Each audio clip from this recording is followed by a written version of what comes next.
Because many of us think that there's no women in combat. Come on.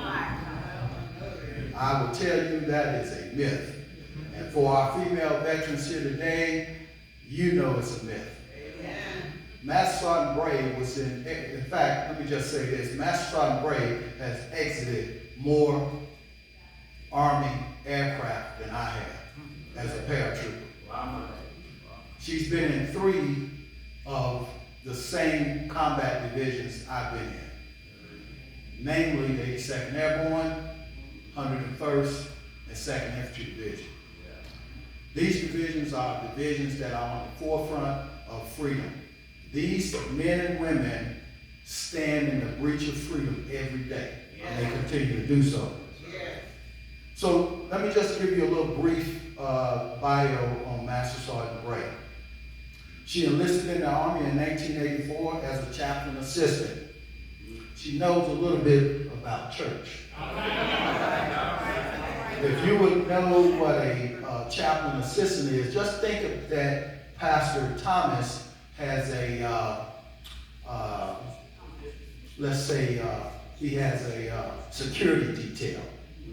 So Master Sergeant Bray was a security detail, personal security detail, for every chaplain she was assigned to. In combat, chaplains cannot carry a weapon. That's why they hire the highly trained master sergeants to do that type of work. Master Sergeant Bray, again, she enlisted in 1984 as a chaplain assistant. She served in Germany, Korea, Texas, Fort Bragg, Fort Campbell, Fort Dix, Kuwait, and other Southwest Asian countries. She was awarded the National Defense Service Medal with 3 Bronze Service Stars. Ladies and gentlemen, I could go on, but my point is, she was there. As other women in the service to country, they were and are there today, serving selflessly. So one day I was asked, how can one define a military veteran? And my response was, then as it is today, in 2 action words: selfless service.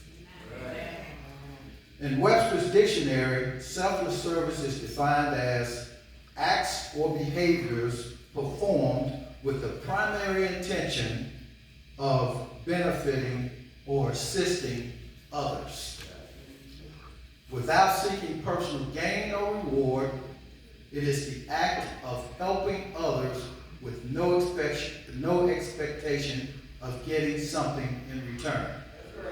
Now I know that we're all familiar with the government shutdown and some of the,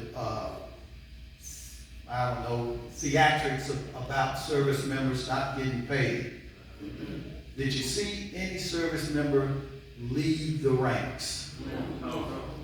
That's evident because we do not expect something in return. All right.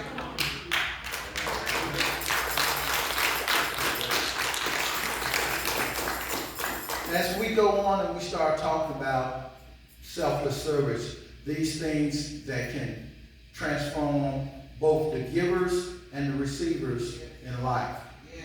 My life actually was transformed, as with many of my colleagues, like many military veterans, coming from the streets of Chicago in the early 1980s, spending over 30 years in the military and stepping foot on 3 of the 5 continents on this planet was and is beyond my initial scope in life.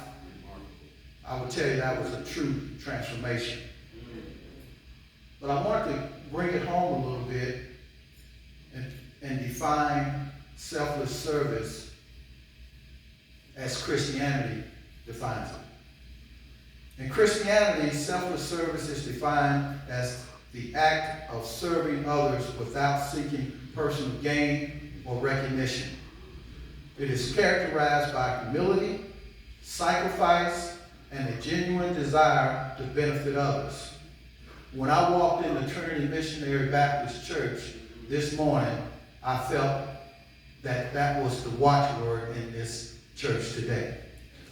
a genuine desire to benefit others. I heard a couple of announcements about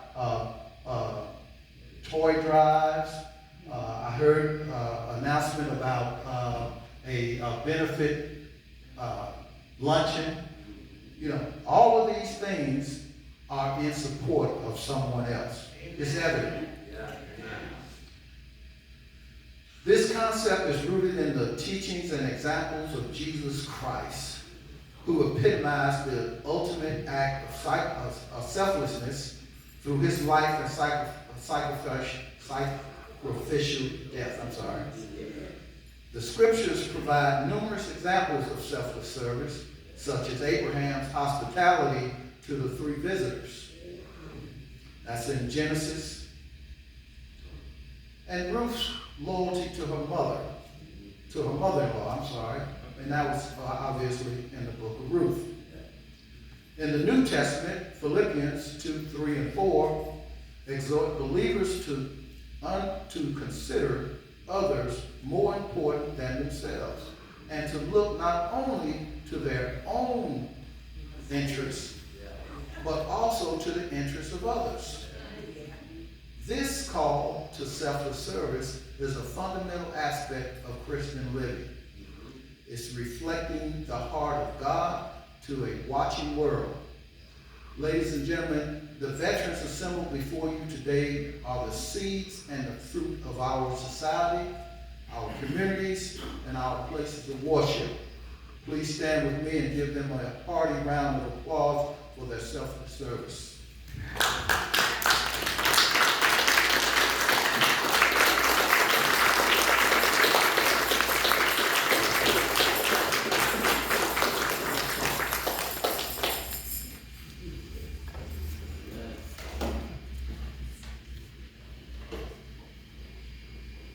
Thank you, Command Major Turner. That was a very encouraging words that you have given to us.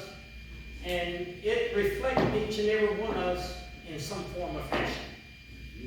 We do serve. And most of the time, we don't want nothing in return.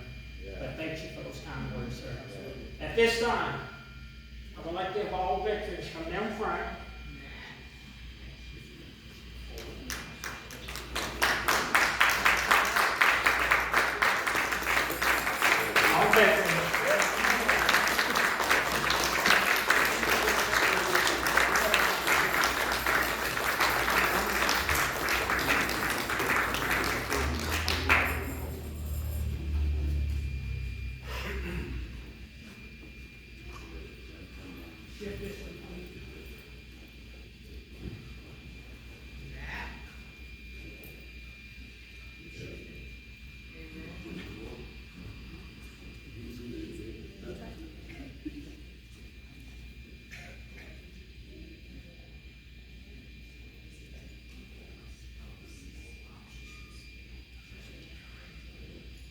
Shift one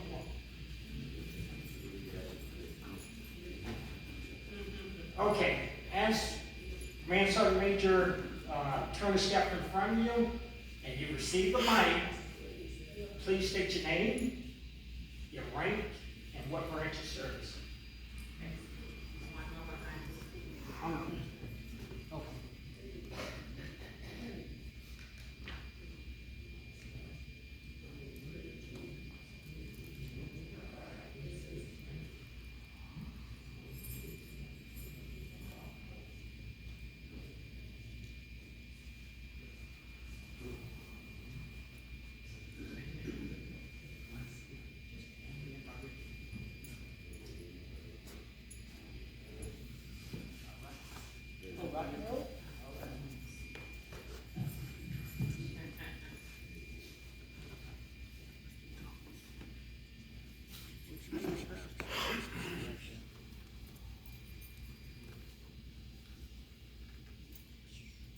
Ronnie, U.S. Army, Private First Class.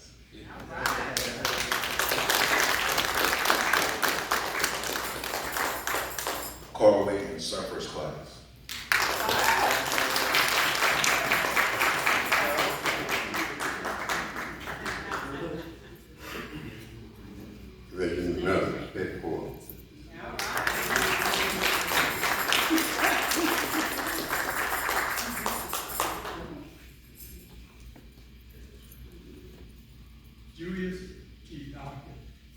Air Force.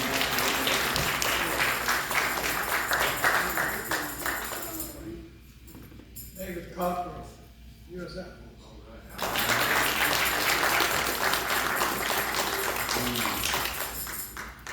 Alginette James, United States Navy, petty officer second class.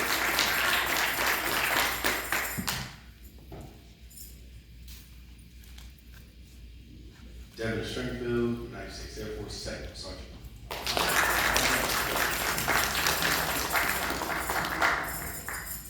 Dr. Carol Moran, first sergeant.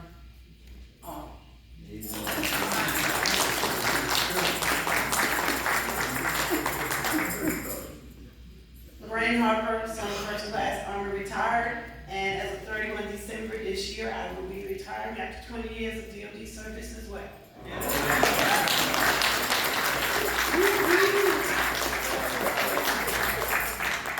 Ricky Barnett, specialist, U.S. Army.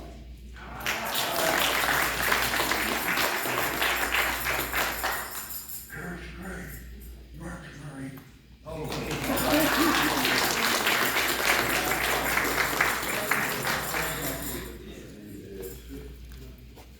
right. I know this guy. Sergeant First Class Marcus Webster retired.